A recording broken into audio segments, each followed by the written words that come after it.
என்னாச்சு ஜியா? ராத்திரி நேரத்துல கால் பண்ணியிருக்க? எல்லாம் ஓகே தானே? நான் உன் பொண்டாட்டி. நான் எப்ப வேணாலும் கால் பண்ணலாம்ல. டின்னருக்கு நான் உங்களை ரொம்ப மிஸ் பண்ணேன், அதான் கால் பண்ணேன். அப்படியா? சரி சொல்லு. ஒன்றும் பண்ண, நம்ம நாளை காலையில பேசலாம். இப்போ நான் ஃபோன் வச்சிடவா? அதுக்குள்ள எதுக்கு போனை வைக்கிறீங்க? என்கிட்ட கொஞ்ச நேரம் பேசுங்க. ஏதாவது கொஞ்சம் ரொமான்டிக்கா பேசுங்க. ஜியா, நாளைக்கு ரொம்ப வேலை இருக்குமா, காலையில வேற எந்திரிக்கணும். நாளைக்கு பேசலாமே ப்ளீஸ்.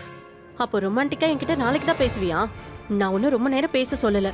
கொஞ்ச நேரம் ஸ்வீட்டா என்கிட்ட பேசுங்க தானே சொன்ன. அதுல என்ன பிரச்சனை? ஜியா, நான் ஃபோனை வைக்க போறேன். எதுவா இருந்தாலும் நாளைக்கு பேசிக்கலாம். ஒரு நிமிஷம். அது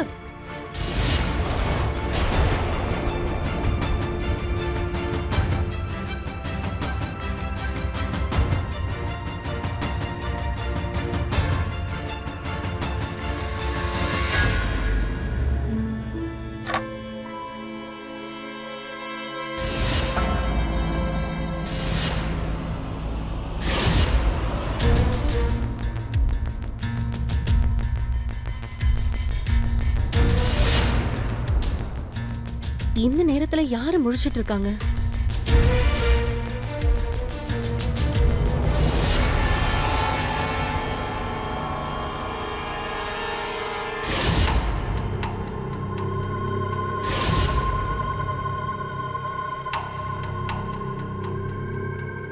மாமா, என்னாச்சு? நீங்க இன்னுமா முழிச்சிட்டு இருக்கீங்க? அது ஒன்றும் இல்லை, எனக்கு தூக்கம் வரல, அதான். உங்களுக்கு ஏதாவது வேணுமா? இல்லை, ஒன்றும் வேண்டாம், நான் நல்லா இருக்கேன். நீ போமா, நீ தூங்கு. சரிங்க மாமா, நீங்களும் படுத்து தூங்குங்க.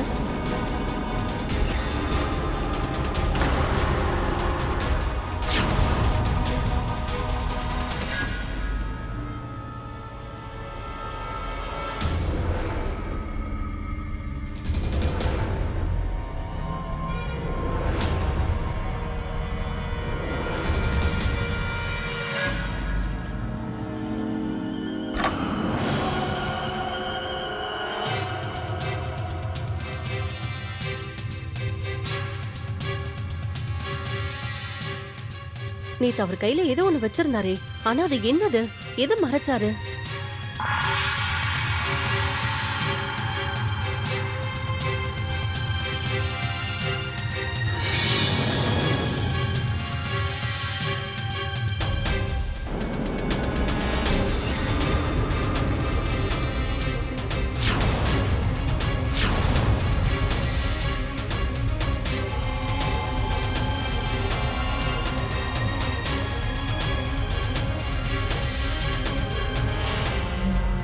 மாமா இந்த விஷயத்துல பெரிய கில்லாடியா இருப்பார் போல இருக்கே.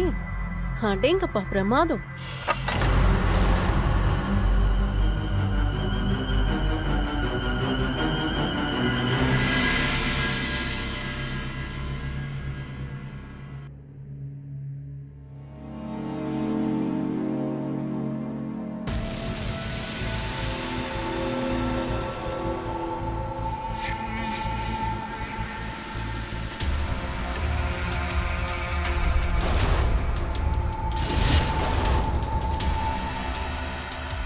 குடிக்க யாராவது கொஞ்சம் தண்ணி கொடுங்களேன். இதோ எடுத்துட்டு வரேன் மாமா.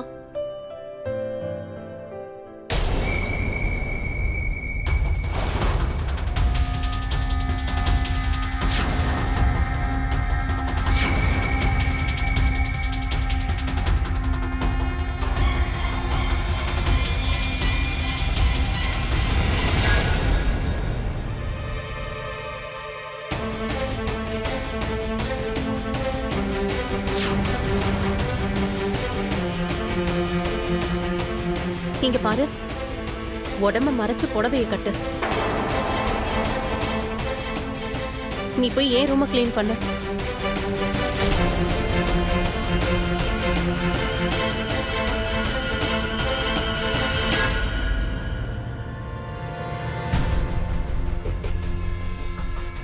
அட என்னாச்சு? அட மாமா, நீங்க நல்லா தானே இருக்கீங்க? நல்லா இருக்கேன். ஒருவேளை உங்களுக்கு எந்த விஷயம் தேவைப்பட்டாலும் சரி, கூச்சப்படாம என்கிட்ட சொல்லுங்க.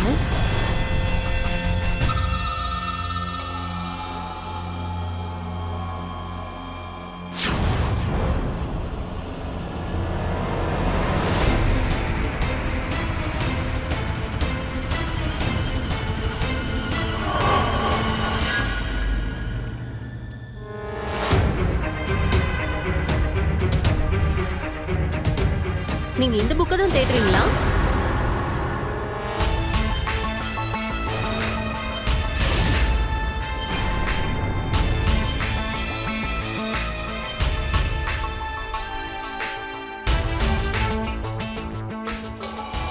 இந்தாங்க உங்களோட மேகசின்.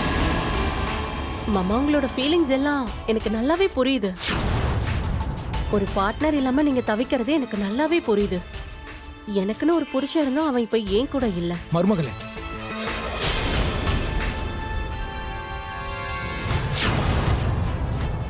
உங்களுக்கு தான் தெரியும்ல, நீங்களும் தனிமையில தவிக்கிறீங்க, நானும் தனிமையில தவிக்கிறேன். 2 பேரும் ஒரே மாதிரி தான் இன்பத்துக்காக ஏங்கி தவிக்கிறோம். உங்க புள்ளைக்கு எதை பத்தியும் கவலையே இல்லை. அவனை மாதிரி ஒரு ஆளை கல்யாணம் பண்ணி ரொம்ப தப்பு பண்ணிட்டேன். நான் உங்களை மாதிரி ஒரு ஆம்பளை தான் கல்யாணம் பண்ணிருக்கேன். மருமகளே, நீ முதல்ல போமா. ஏன் மாமா, என்ன உங்களுக்கு பிடிக்கலையா? போன்னு சொன்னேன். சரி, இப்ப போறேன். ஆனா இப்ப உங்களுக்கு தேவை மேகசின் இல்ல, உயிரோட்டமா உற்சாகமா இருக்கிற ஒரு பொண்ணோட உடம்பு தான் தேவை.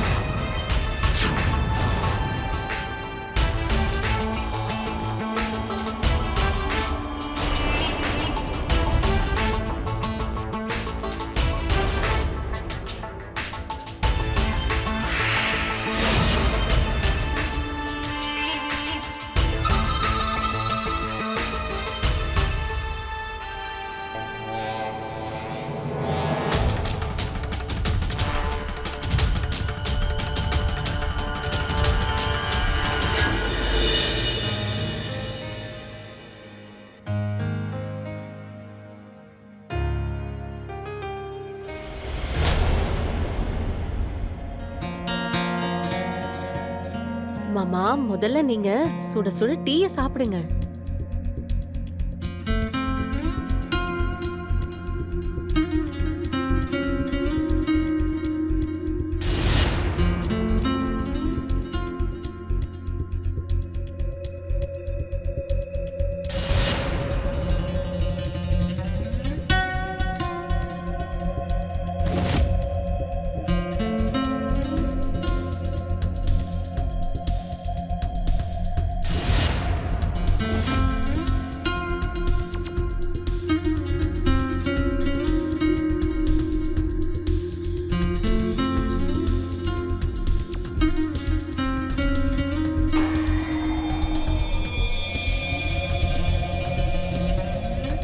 இந்த வீட்ல என்ன நடக்குது? இந்த வயசுல உங்களுக்கு பொண்ணு பார்க்க சொல்லியிருக்கீங்க.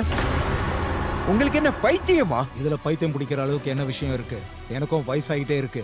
எனக்கு ஒரு லைஃப் பார்ட்னர் தேவை. யாராவது கூட இருக்கணும்ல. முறைப்படி கல்யாணம் பண்ணி கூட்டிட்டு வர போறேன். சும்மா தூக்கிட்டு வர போறேன்னா? கிரண், இருந்தாலும் மென்டல் ஹாஸ்பிட்டலுக்கு அனுப்பி வை. இவருக்கு ட்ரீட்மெண்ட் தேவைப்படுது. நீ யார்கிட்ட பேசுறேன்னு தெரியுதா? அப்படி நான் என்ன பெரிய குற்றம் செஞ்சுட்டேன்? எனக்கு இன்னொரு கல்யாணம் பண்ணி ஆகணும். அதை நான் பண்ணியே தீருவேன். கடைசியே சொல்றேன், உங்களுக்கு தான் மரியாதையை பத்தி கவலை இல்ல. எங்க மரியாதையும் கெடுத்துறாங்க. மாமா, ஏன் நீங்க புரிஞ்சுக்க மாட்டேங்கிறீங்க? இப்போ நீங்க என்ன துரத்த ஆரம்பிக்கிறீங்களா? எங்களை விடாம துரத்துறது நீங்க தான். எங்களோட வாழ்க்கையை சொன்னேன். உங்களுக்கு நாங்க சேவை செய்யறோம். உங்க சாப்பாட்டுல இருந்து ஒவ்வொரு விஷயத்தையும் நாங்க பார்த்து பார்த்து செய்யறோம். இதுக்கு மேல என்ன வேணும் உங்களுக்கு? அண்ணா, அண்ணி, ஒரு தடவை மாமா சொல்ல வர விஷயத்தை கேளுங்க. நீங்க வந்ததுமே இவரை திட்ட ஆரம்பிச்சு. ஜியா, உனக்கு எதுவுமே தெரியாது. இந்த விஷயத்துல நீ பேசாம இருந்தா நல்லா இருக்கும்.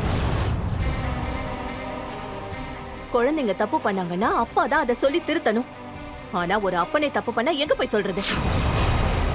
இங்க பாருங்க மாமா, கொஞ்சம் பொறுமையா யோசிங்க. அதுதான் உங்களுக்கும் எங்களுக்கும் நல்லது. இங்க பாருங்க, கடைசியே சொல்றேன், லாஸ்ட் வார்னிங். இந்த வீட்ல திரும்ப நீங்க சம்பந்தம் அது இதுன்னு பேசுனீங்க, பேசுனா என்ன பண்ணுவேன்? அப்போ உங்க பிள்ளை செத்துட்டான்னு நினைச்சுக்கோங்க. நான் இந்த வீட்டை விட்டுட்டு வேற எங்கேயாவது போறேன்.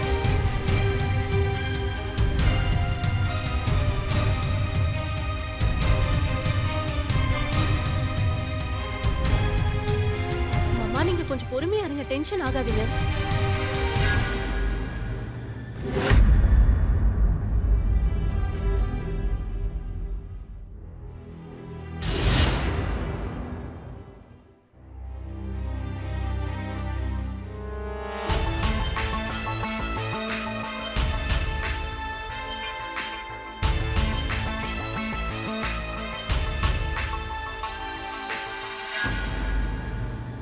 இனிமே உங்க வாழ்க்கையிலையும் படுக்கையிலையும் வேற ஒருத்தருக்கு இடம் கொடுக்காதீங்க. இன்னொரு கல்யாணம் பண்ணிக்கணும்ன்ற எண்ணம் இருக்குல்ல, அத மறந்துருங்க. ஆனா எனக்கு தெரியும் உங்களுக்கு ஒரு பார்ட்னர் எந்த அளவுக்கு தேவைப்படுதுன்னு. அதெல்லாம் விட்டு தள்ளுங்க. நான் தான் உங்க கூடவே இருக்கேன்ல. உங்க ஃபீலிங்ஸை ஷேர் பண்றதுக்காக இப்போ உங்களோட ஒவ்வொரு தேவையும் நிறைவேற்ற நான் இருக்கேன்.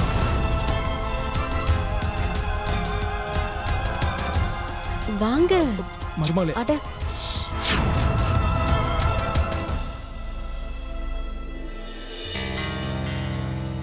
வாங்க, வந்து உட்காருங்க. இப்ப நான் உங்களுக்கு சொர்க்கத்தையே காட்டுறேன் பாருங்க.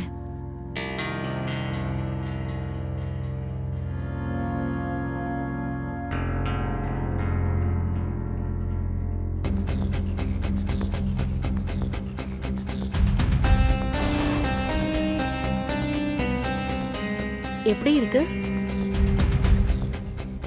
ரொம்ப இதமா இருக்குல்ல?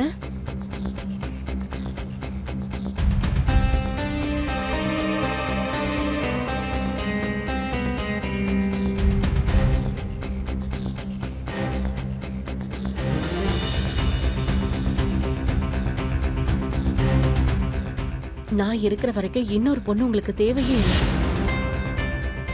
நான் உங்களுக்கு எல்லா சேவையும் செய்யறேன். உங்களோட எல்லா ஆசையும் நான் நிறைவேற்றுறேன். நீங்க ஆசைப்பட்டு கேட்கிற எல்லாத்தையும் செய்ய நான் தயாரா இருக்கேன். அதனால என் வாழ்க்கையிலயும் தனிமன்றது ஒண்ணு இல்லாமே போயிடும்.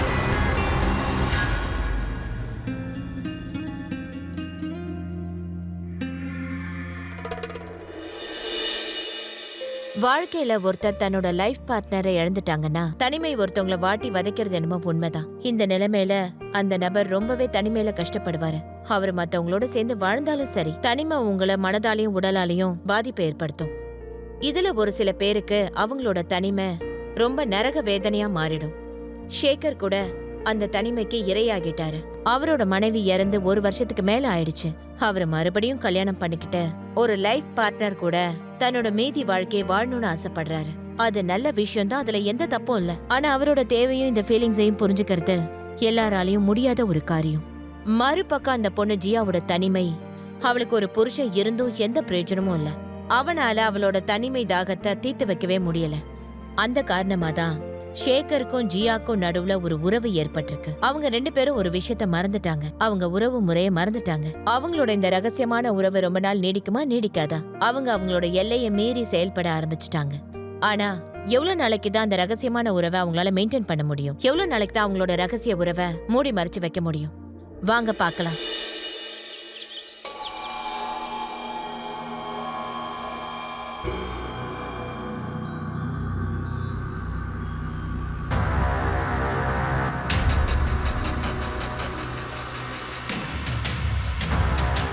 ஜியா, காலங்காத்தால மாமாவோட ரூம்ல நீ என்ன பண்ணிட்டு இருந்த? அதுவும் இந்த நைட்டில? அண்ணி, அது வந்து மாமாக்கு உடம்பு சரியில்லை, அதான் அவருக்கு காலை பிடிச்சு விட்டுட்டு இருந்தேன். சரி, அதுக்கு ஏதாவது ஒரு புடவைய கட்டிட்டு போயிருக்கலாம்ல. இந்த மாதிரி இந்த வீட்ல மாமனார் முன்னாடி இந்த மாதிரி ட்ரெஸ்ல எல்லாம் சுத்தக்கூடாது. அவரோட சேர்ந்து சேர்ந்து நீயும் வெக்கம் கெட்டவளா மாறிட்ட. வெக்கமாவது மண்ணாங்கட்டியாவது. இவ்வளவு நாள் நீ மருமகளா இருந்து என்ன கிழிச்ச? அவரை திரும்பி பாத்தியா? அவர் அக்கறையா கவனிச்சியா? இன்னைக்கு வரைக்கும் உன் கடமையே சரியா பண்ண தெரியல. வந்துட்ட பேசுறதுக்கு போ. ஜியா, என்ன நீ ஒரே நிமிஷத்துல இப்படி எடுத்தறிஞ்சு பேசுற? அப்படியா? நீ மட்டும் என்ன சக்கரை மாதிரியா பேசிட்டு இருந்த?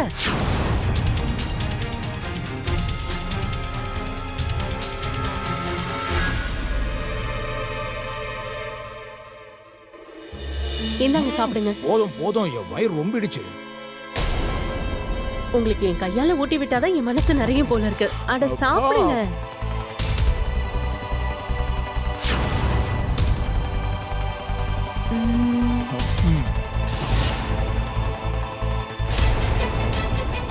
இது என்ன மாமனாருக்கும் மருமகளுக்கான உறவு? நான் உங்களெல்லாம் இந்த மாதிரி மாமா கூட இவ்வளவு நெருக்கமா பார்த்ததே இல்லையே. ஆனா இவங்களை கொஞ்சம் பாருங்க. சரி சரி, நீ போய் உன் வேலையை பாரு.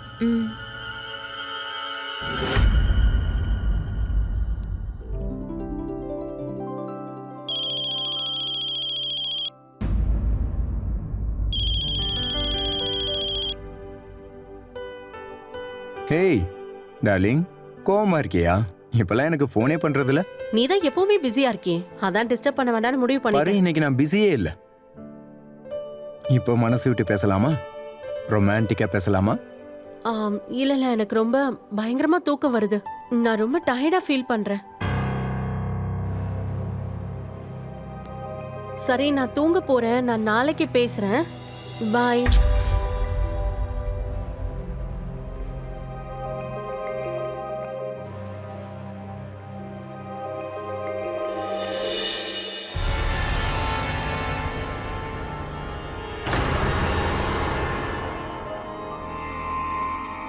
இன்னைக்கு நீ என்ன தண்ணி குடிக்க வச்சுட்ட. இவ்வளோ நேரம் யார்கிட்ட பேசிட்டு இருந்த? வேற எவன் கிட்ட பேச போறேன்? உங்க விளங்காத புள்ள கிட்டதான். என்ன சொல்றான் அவன்? என்னத்த சொல்ல போறான்? போர் அடிச்சிட்டு இருந்தான்.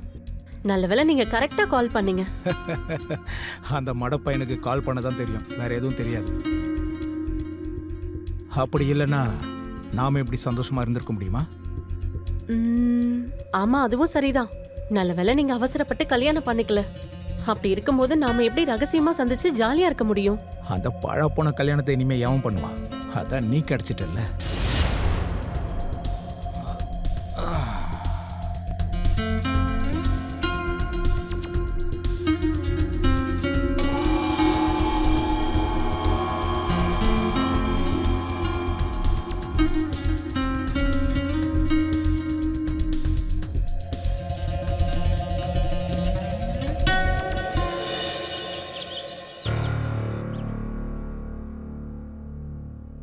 இந்த சாப்பாடை யார் செஞ்சா?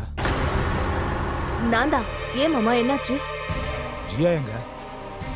அவ இன்னும் எந்திரிக்கல, தூங்கிட்டு இருக்கா. ஷேனா, அம்மா. போய் ஜியாவை எழுப்பி விடுப்போம். வேணாம் வேணாம் வேணாம் வேணாம். அவ தூங்கி எந்திரிச்சு வந்ததும் எனக்காக ஏதாவது சமைச்சு எடுத்துட்டு வர சொல்லு. இங்க பாருங்க மாமா, கடந்த 3 வருஷமா நீங்க நான் சமைச்ச சாப்பாட்டை தான் சாப்பிட்டுட்டு இருக்கீங்க. இன்னைக்கு திடீர்னு என்னாச்சு மாமா? இப்பெல்லாம் நான் சமைக்கிறது உங்களுக்கு பிடிக்கலையா? அவ சொல்றதும் சரிதான்ப்பா. உங்க அப்பாவை பாத்தீங்களா? அட சரி, விடு போகட்டும். இப்பெல்லாம் எப்போ பார்த்தாலும் ஒரு மூட் அவுட்ல தான் இருக்காரு.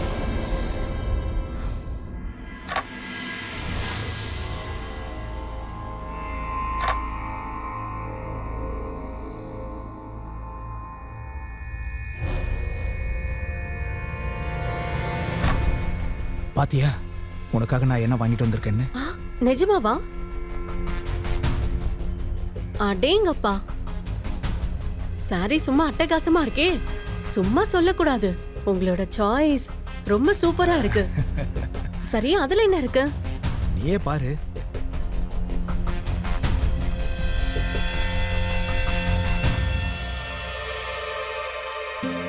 அடேங்கப்பா, இன்னைக்கு நீங்க பயங்கர மூட்ல இருக்கீங்க போல இருக்கு. சும்மா டக்கு டக்குன்னு சாரி கட்டிட்டு ரெடி ஆகு. வெளியில எங்க போய் சாப்பிட்டு வரலாம். ஓகே.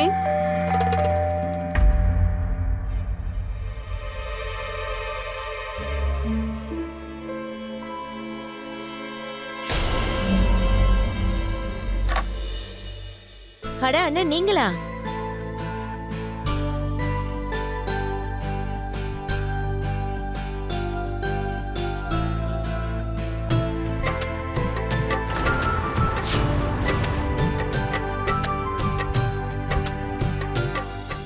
நீ சொல்லாம கொள்ளாம திடீர்னு வந்திருக்க. அட நீ தானே அடிக்கடி சொல்லிக்கிட்டே இருந்தா உனக்கு நான் டைமே கொடுக்கலன்னு, அதான் வந்துட்டேன். நல்ல வேளை நீ வந்துட்ட. அங்க பாரு, ஜியா உன்னை எவ்வளவு மிஸ் பண்றான்னு. சரிதானே ஜியா? அதனாலதான் அண்ணி நான் ஜியாக்கு இன்னொரு சர்ப்ரைஸ் கொண்டு வந்திருக்கேன். அப்படியா? இந்த நாளைக்கு நாம 3 நாளைக்கான ஹனிமூனுக்கு கிளம்புறோம். ரொம்ப ரிஸ்க் எடுத்து 3 நாளைக்கு லீவ் கேட்டு வாங்கியிருக்கேன். இது ரொம்ப நல்ல விஷயமாச்சே. ஜியா, நீ சீக்கிரமாவே பேக்கிங் வேலையை ஆரம்பிச்சிடு.